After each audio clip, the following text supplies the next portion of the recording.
হলো আমার দেবরকে আমার চাচা শ্বশুর ছোট সময় দত্তক নিয়েছিলেন। এখন আমার দেবর আমার শ্বশুর শাশুড়ি অর্থাৎ তার জন্মদাতা বাবা মাকে কাকা কাকি ডাকেন, আর আমার চাচা শ্বশুরকে বাবা ডাকেন। মূলত তিনি আমার দেবরের চাচা। কাগজপত্রেও বাবার নামের স্থানে চাচার নাম দেওয়া, এটা জায়েজ হচ্ছে কি না? লিখেছেন, বোন ও মা পর্দা না করলে আমি কি গুনাহগার হব? ফাতিমি মোহর বলতে কি বোঝায়, এর পরিমাণ কত? এক ব্যক্তি মৃত্যুর আগে ওসিয়ত করে গিয়েছেন জমি কিনে মাদ্রাসায় টাকা দেওয়ার জন্য। যে মাদ্রাসা দেওয়ার কথা ছিল সেটা এখন বন্ধ। ওয়ারিশা কি অন্য মাদ্রাসায় জমি কিনে দিলে ওসিয়ত আদায় হবে? তাদের করণীয়। কিন্তু স্বামী দান করা পছন্দ করেন না, এমত অবস্থায় স্ত্রী দান করতে পারবেন কি না? আমি প্রাথমিক বিদ্যালয়ে জব করি, না করলেও চলে, শুধু শখ করে চাকরি করা।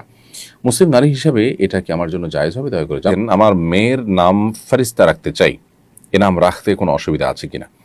প্রিয় চলুন তাহলে আর দেরি না করে যে সমস্ত প্রশ্ন আমাদের কাছে ইতিমধ্যে এসেছে, নির্বাচিত করা হয়েছে, সেগুলোর উত্তর দেওয়ার পালায় আমরা প্রবেশ করি। এরপর প্রশ্ন করেছেন রিয়াদ হোসেন। আপনি লিখেছেন, বোন ও মা পর্দা না করলে আমি কি গুনাহগার হব? ভাই রিয়াদ, আপনার পরিবারের মেয়েরা যারা আপনার অধীনে, সেটা আপনার বোন হোক, মা হোক, স্ত্রী হোক, অথবা আপনার পরিবারের সদস্য অধীনে না হলেও বড় বোন, মা, হয়তো মা বাবার অধীনে আছেন, আপনি সন্তান হিসেবে সংসারের একজন সদস্য মাত্র। তো এরকম পরিস্থিতিতেও আমাদের পরিবারের মেয়েদেরকে সৎ কাজে আদেশ এবং অসৎ কাজে বাধা প্রদান করা আমাদের কর্তব্য। সো তারা যদি কেউ পর্দানসীন না হয়, পর্দাহীন হন, তাহলে তাদেরকে আল্লাহর এই মহান ফরজ বিধান সম্পর্কে অ্যাওয়্যার করা, সচেতন করা, এটা আমাদের কর্তব্য। অতএব সেটা আপনি করবেন। এরপরও যদি তারা আপনার কথা না শুনে, তারা যদি অমান্য করে, এবং তাদেরকে আপনি যদি বাধ্যবাধকতার আওতায় আনতে না পারেন, বা তাদেরকে যদি আপনি প্রেসার দেওয়ার মতো সুযোগ আপনার হাতে না থাকে, তাহলে সেক্ষেত্রে আপনার আর কোনো দায় থাকবে না। আপনি তাদেরকে বাধা দিয়েছেন, ইনশাআল্লাহ এটার মাধ্যমে আপনি আল্লাহর কাছে দায় মুক্ত হবেন। কিন্তু যদি আপনার সুযোগ থাকে তাদেরকে চাপ প্রয়োগ করার, বল প্রয়োগ করার, তাহলে সেই চেষ্টা আপনাকে করতে হবে। ধরুন তারা আপনার অধীনস্থ, আপনি তাদের অভিভাবকের দায়িত্বে আছেন, আপনি তাদের উপায় উপার্জন এর দায়িত্ব পালন করছেন, তাহলে সেক্ষেত্রে তো আপনি তাদেরকে জোর দাবি করতে পারেন, চাপ প্রয়োগ করতে পারেন। অতএব সেটুকু আপনাকে করতে হবে তাদেরকে গুনাহ থেকে বাঁচাবার জন্য। এছাড়া সাধারণ অবস্থাতে আপনি তাদেরকে অসৎ কাজ থেকে বাধা দিবেন।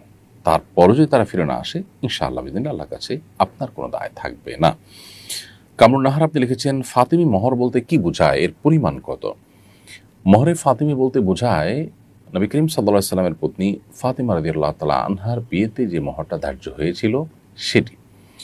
আমাদের জন্য মোহরে ফাতিমি অনুসরণ করাই সুন্নাহ, ব্যাপারটি কিন্তু সেরকম নয়। বরং ফাতিমা রাদিয়াল্লাহু তাআলা আনহা ছাড়াও নবী সাল্লাল্লাহু আলাইহি ওয়াসাল্লাম আরও মেয়ে ছিলেন, তার স্ত্রীগণ ছিলেন, তাদের মোহরও কিন্তু তিনি ধার্য করেছেন। তার সবগুলোই কিন্তু নবী সাল্লাল্লাহু আলাইহি ওয়াসাল্লামের আমল বা সুন্নাহ। সো শুধুমাত্র মোহরে ফাতিমিকে সুন্নাহ মনে করাটা আমাদের ভুল ধারণা। কেউ যদি নবী করিম সাল্লাল্লাহু আলাইহি ওয়াসাল্লাম তার কন্যার জন্য যে মোহর ধার্য করেছেন সেটা নিজের কন্যার জন্য ধার্য করতে চান, তো সেক্ষেত্রে সেটা তিনি করতে পারেন। মোহরে ফাতিমির পরিমাণ সম্পর্কে বেশ কয়েকটি মতামত রয়েছে। 480 দিরহাম, 500 দিরহাম, 400 দিরহাম, এরকম বেশ কয়েকটা মত আছে। এর মধ্যে 480 দিরহাম হওয়ার মতটা অধিকতর বিশুদ্ধ। 480 দিরহামে 126 ভরি রূপা হয়। অতএব বাজারে রূপার দাম চেক করে যখন যে দাম হবে সেই দামের আলোকে 126 ভরি রূপার যে মূল্য, সেটাই মোহরে ফাতিমি হিসাবে ধার্য করতে পারেন। তবে আবার বলছি যে মোহরে ফাতিমি সুন্নাহ, এটাই আমাদেরকে অনুসরণ করতে হবে, এটি কিন্তু সেরকম না। নবী করিম সাল্লাল্লাহু আলাইহি ওয়াসাল্লাম মোহরের ব্যাপারটাকে আমাদের জন্য ফ্লেক্সিবল রেখেছেন, উভয় পক্ষের সম্মতির উপরে নির্ভর রেখেছেন। এখানে আমাদের সমাজে এ ধরনের মেয়েদের কীরকম মোহর ধার্য হয়ে থাকে সেই ব্যাপারটাও একটা গুরুত্বপূর্ণ। এর বাইরে নবী সাল্লাল্লাহু আলাইহি ওয়াসাল্লামের এবং সাহাবায়ে কেরামের বিভিন্ন আকওয়াল বা তাদের বিভিন্ন উক্তি এবং হাদিসকে অ্যানালাইসিস করলে আমরা দেখি যে মোহরের পরিমাণ যেন সহনীয় হয়, সে ব্যাপারটিতে উৎসাহিত করা হয়েছে, যেন বিবাহের পথ সুগম থাকে এবং বিবাহের পথটা কঠিন বা কষ্ট সাধ্য না হয়। সেজন্য এদিকটা মেয়ের বাবা যারা আছেন, অভিভাবক যারা আছেন, তাদের খেয়াল করা কর্তব্য। পাশাপাশি ফাতিমা রাদিয়াল্লাহু তাআলা আনহার যে বিয়েতে মোহর ধার্য করা হয়েছে সেটাকে আমরা চাইলে অনুসরণ করতে পারি, এবং সেটা 126 ভরি রূপার সমমূল্য। আব্দুল জলিল, আপনি লিখেছেন, এক ব্যক্তি মৃত্যুর আগে ওসিয়ত করে গিয়েছেন জমি কিনে মাদ্রাসায় টাকা দেওয়ার জন্য। যে মাদ্রাসা দেওয়ার কথা ছিল সেটা এখন বন্ধ। ওয়ারিশা কি অন্য মাদ্রাসায় জমি কিনে দিলে ওসিয়ত আদায় হবে? তাদের করণীয় কি? উত্তর হলো, ভাই আব্দুল জলিল, যেই মাদ্রাসায় দান করার জন্য ওসিয়ত করা হয়েছে সেই মাদ্রাসাতেই দান করতে হবে, যেহেতু মৃত্যুর আগে এটা তার ওসিয়ত ছিল, এবং ওসিয়ত যখন কেউ করে তার টোটাল সম্পদের 1/3 মধ্যে ওসিয়ত কার্যকর হয়, অর্থাৎ তার যত সম্পদ আছে সর্বোচ্চ 1/3 পর্যন্ত ওসিয়ত কার্যকর হবে, এবং তিনি যেটার জন্য ওসিয়ত করবেন সেখানেই দান করতে হবে। সো মাদ্রাসায়, যে মাদ্রাসা দিতে বলেছে নির্দিষ্ট করে দিয়ে থাকলে সে মাদ্রাসায় দিতে হবে। কোনো কারণে সেটা যদি বন্ধ হয়ে যায় এবং সেটার খোলার কোনো সম্ভাবনা যদি না থাকে, তাহলে সেক্ষেত্রে ওয়ারিসরা অন্য মাদ্রাসায় জমি কিনে দিলেও ওসিয়ত আদায় হয়ে যাবে ইনশা আল্লাহ তাআলা। রিমা আখতার লিখেছেন, স্বামী দান করা পছন্দ করেন না, এমত অবস্থায় স্ত্রী দান করতে পারবেন কি না?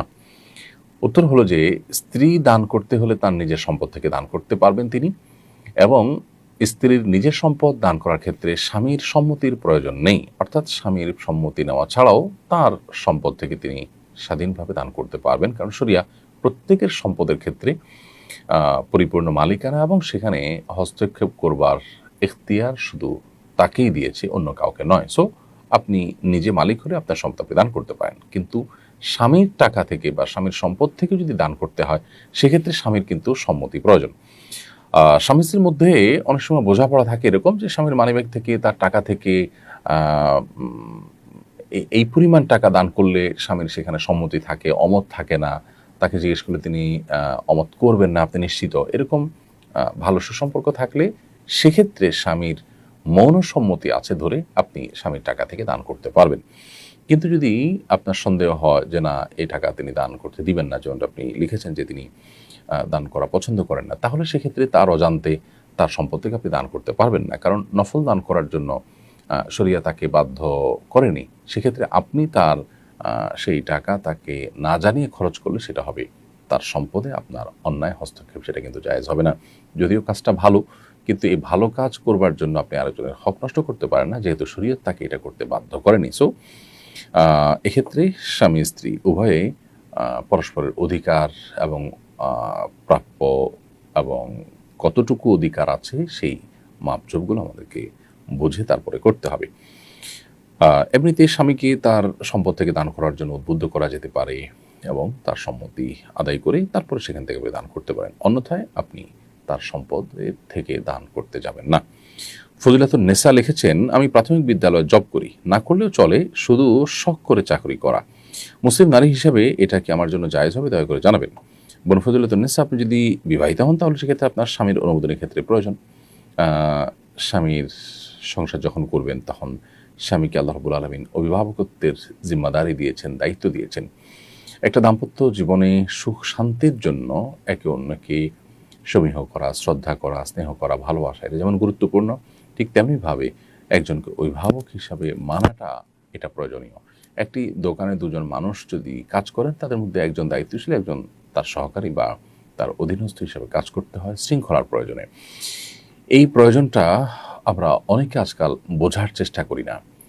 অতি অধিকার সচেতনতা এটা আমাদের পরিবার ব্যবস্থাপনা, আমাদের দাম্পত্য জীবন, আমাদের সুখ শান্তিকে কেড়ে নিয়ে যাচ্ছে এবং ধ্বংসের দ্বারপ্রান্তে নিয়ে যাচ্ছে। সো আপনি বিবাহিত হয়ে থাকলে স্বামীর, যেহেতু আপনি অধীনে, স্বামী যেহেতু আপনার অভিভাবক, বিধায় তাকে আপনি সম্মত করে আপনি এটি করতে পারেন, যদি পর্দা মেনটেন করে আপনি করতে পারেন। আর যদি সেখানে পর্দা মেনটেন করা সম্ভব না হয়, সহকর্মীদের সাথে অন্যান্য ক্ষেত্রে আপনাকে পর্দা লঙ্ঘন যদি করতে হয়, তাহলে সেক্ষেত্রে চাকরি করা আপনার জন্য জায়েজ হবে না। এরপরে প্রশ্ন হলো, আমার দেবরকে আমার চাচা শ্বশুর ছোট সময় দত্তক নিয়েছিলেন। এখন আমার দেবর আমার শ্বশুর শাশুড়ি অর্থাৎ তার জন্মদাতা বাবা মাকে কাকা কাকি ডাকেন, আর আমার চাচা শ্বশুরকে বাবা ডাকেন। মূলত তিনি আমার দেবরের চাচা। কাগজপত্রেও বাবার নামের স্থানে চাচার নাম দেওয়া, এটা জায়েজ হচ্ছে কি না? খুবই গুরুত্বপূর্ণ প্রশ্ন। আমাদের দেশে দত্তক নেওয়ার ক্ষেত্রে এই শরিয়ার ভায়োলেশনটা অনেকেই করেন।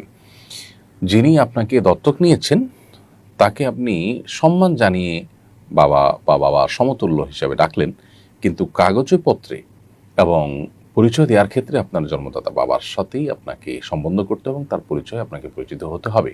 বাবা মা হিসাবে আপনার জন্মদাতা এবং গর্ভধারণকারিণী মায়ের পরিচয়টা দিতে হবে। এটা যদি আপনি না করেন তাহলে সেক্ষেত্রে এটি গুনাহের কারণ হবে।